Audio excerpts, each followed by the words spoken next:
Hello, ladies and gentlemen. This is Eddie Marcus, spokesman and advocate of basic human rights for all people.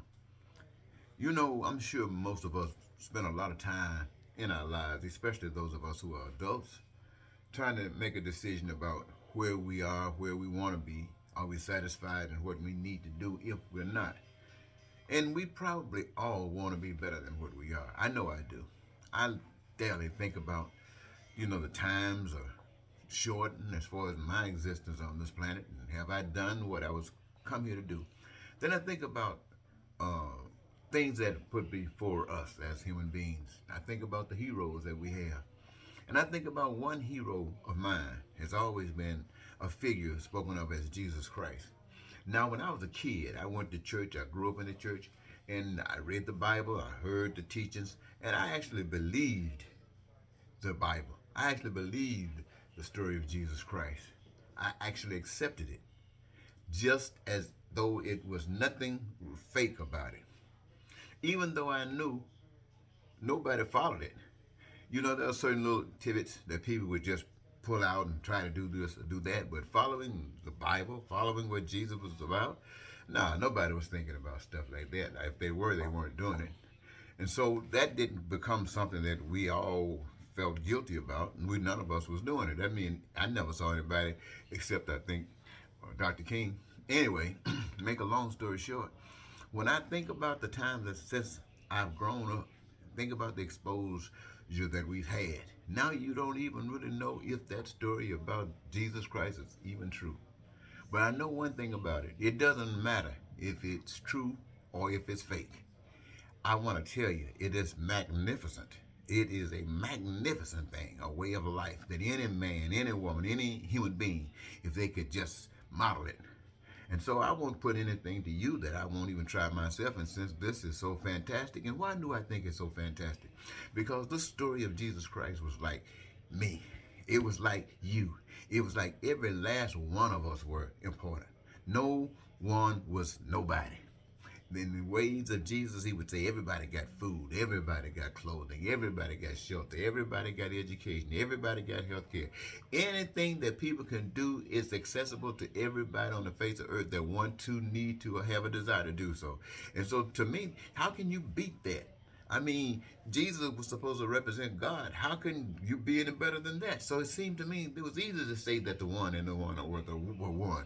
And the Spirit would be, I could interpret it as that, which would leave from Jesus to us who accepted it and allowed that Spirit to live in us. And so that's what we want. We want to live in peace, be prosperous, have freedom, have joy and happiness in our lives. We want our dreams to come true, our wants, our needs, and our desires. And not only that, because we require that and want it so bad, we search out ways of how it could be achieved. And then we recognize that everything that we use to accomplish the things that we do are free materially from God, from the earth. It's free. And those things that we have created is an expression of our imagination that comes from whoever made us. And the ability to transform those resources into all of these things that we've always wanted comes out of us engaging ourselves in the process, become part of the solution. My God. And all of us can live as though we're in heaven because we are led by the Spirit of God. We are heavenly spirits doing heavenly things, and we got to be fantastic because that's the way it is. Anything other than that, to me, it's just something we don't know any better.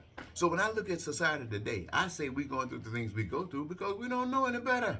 Who told us? Who taught us this? Who told me? I'll tell you, the Spirit. My desire to want to know. And as far as I'm concerned, you as a human being cannot get any better than that. That's Jesus.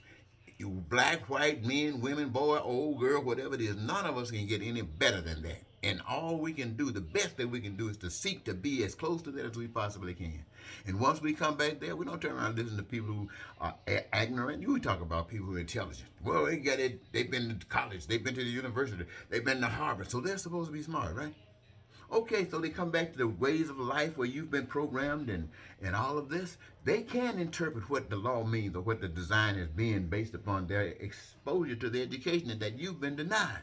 But when it comes to the spiritual realm, who taught us that? Who taught us that? Nothing can teach us that but the Spirit. And whom is the Spirit going to? That's the pure in heart. That's where the spirit goes. And if you got the heart that you can see the things that I've just shared with you, and I'm talking about me now, because I see Jesus doing that.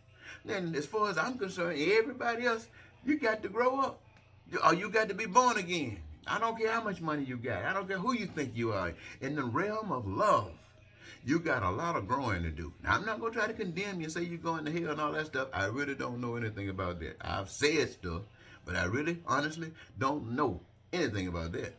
But what I'm telling you, I know that.